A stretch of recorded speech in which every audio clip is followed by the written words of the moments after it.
用饼是台中糕仔饼的代表。台中线线4间的国小，敢为金门来做客中正国小，大家相带到老店来体验做太阳饼。老师甲学生拢做甲欢喜叮当。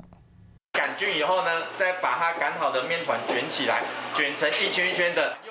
对师傅脚步，西仔嘛要开始练功。实际做起来是真无简单，这太阳饼做出来，什么花草豆腐，让大家生个真欢喜。更兴奋啊，因为没有做过太阳饼，第一次知道太阳饼是这样做的。这群学生是来自台中线线，包括当时东林4间国小，各位金门中正国小来遐，有台中市议员的邀请来到台中海线做客。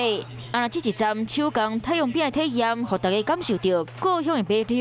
让他们用亲手来体验做饼职人的辛苦的地方在哪边。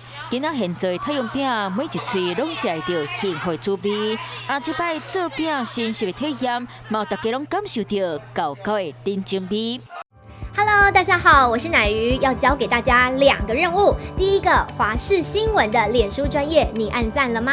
还有华视新闻的 YouTube 频道，赶紧订阅起来，还要记得按赞，开启小铃铛哦。